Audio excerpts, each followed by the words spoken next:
Hello mga ka-travel, this is Paul of Global Pinoy Travel and Tours. Another day, another franchisee tayo ulit. Kaya gusto ko pong i-welcome si Ma'am Jasmine Madriaga, our newest travel agent partner dito po kay Global Pinoy, and isa pong OFW from Russia si Ma'am. And ngayon po nag-decide na mag-start, mag-umpisa nung kanyang travel and tours business na online para kumita din po ng extra habang nasa ibang bansa.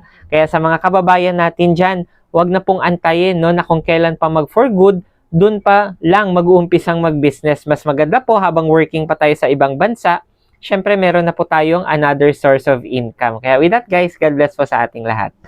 Gusto mo din bang umattend ng ating free webinar para sa travel and tours business? Message mo ako directly dito po sa aking Facebook, Messenger, or sa WhatsApp, or sa mga contact numbers ko na ilalagay dito sa screen para mabigyan kita ng invitation link para sa ating free webinar for you to know more about our travel and tours business. With that, God bless po sa ating lahat.